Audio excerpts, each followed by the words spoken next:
Yo, it's THEMOSHOW Chicago, and we are BACKAGAIN on the FLY on the FRIDAY. And if you don't understand where Friday come from, it comes from Frigga, which is the mother of the mighty Thor. And if this is your first time watching the MOSHOW Chicago, I ask that you share the information with relatives, friends, co-workers, anyone that you come into contact with. It is a magnificent way to jumpstart your conversation. But today's conversation is going to start with the question: how many of you all out there like chicken? And I ask you that question, you all, because over 22 million, close to 23 million chickens have been killed across 24 states in the U.S. because of the H5N1 bird flu virus. Whew. And not only has it been chickens, it's been turkeys, it's been ducks, it's been seals, it's been horses, it's been dogs and cats that can give you this virus. And that's according to the reports and CDC.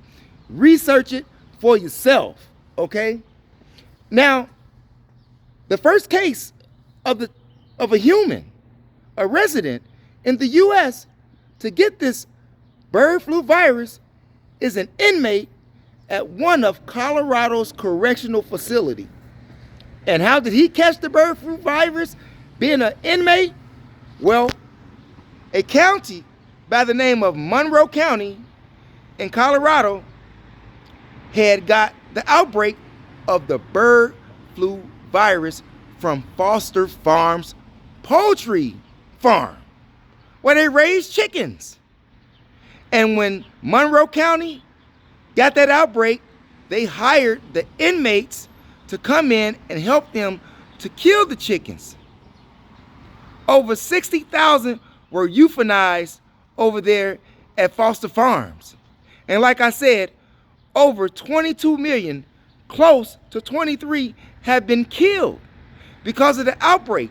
Now they say that they had, according to the CDC and according to Colorado's Public Health and Environment Department, they said that after placing the swab up his nose, that's how they was able to determine when and if he had the H5N1 virus, because previously they had tested him for the coronavirus and the influenza virus, and he kept coming back negative, but yet he was still sick.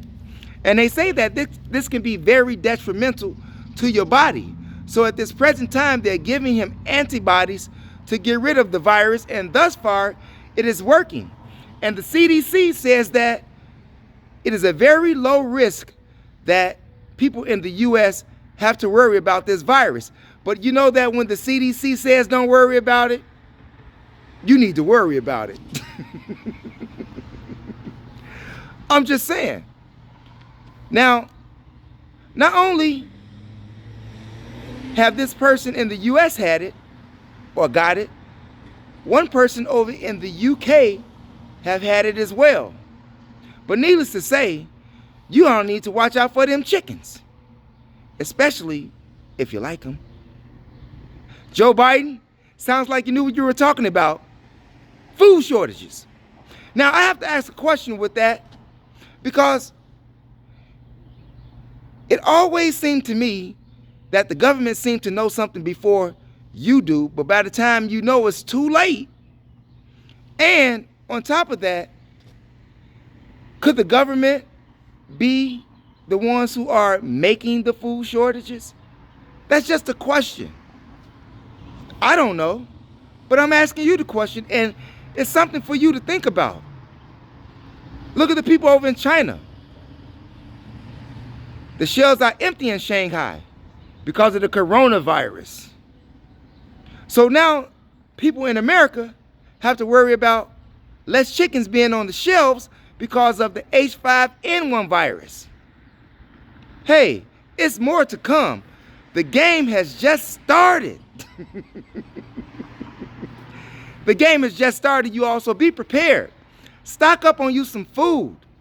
Learn how to can you some food. That's right, get those old Molson jars, you know. Can you some food. You have been warned. Joe Biden already told you a food shortage is going on. Now with the turkey combined with the chickens, it's over 35 million chickens and turkeys that have been culled. That's a lot of chickens. Where does that leave you? Where does that leave you when you go into the grocery store expecting a chicken on the shelf? I don't know what Campbell's gonna do. You know, with that Campbell chicken noodle soup.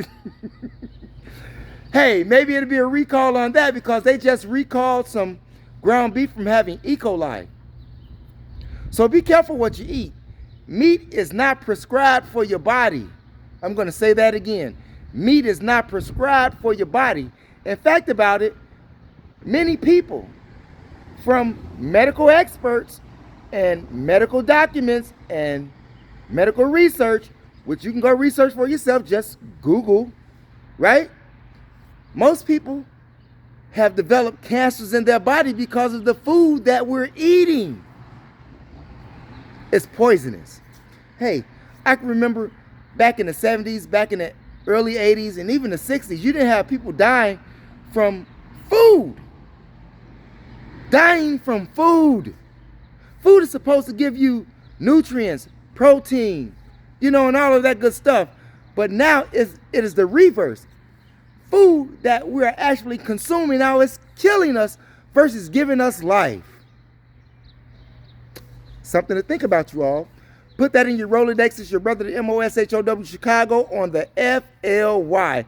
I promise I got more videos coming up for you all, but I had to drop that off to you because that's important because people out here are eating chickens. And if one inmate has contacted the bird flu virus, how many more who was on that prison work crew that was at Foster Farms in Colorado got that as well? It may not show up now, but it will later. Think about that, you all. Remember, it is knowledge is power. It is your third eye that makes you shine like jewelry. And if you haven't done so already, press the subscribe button below, view the videos, hit the notification bell so that you can get all of the new videos that I upload when YouTube sends those notifications out. Peace out, you all. Thanks for viewing.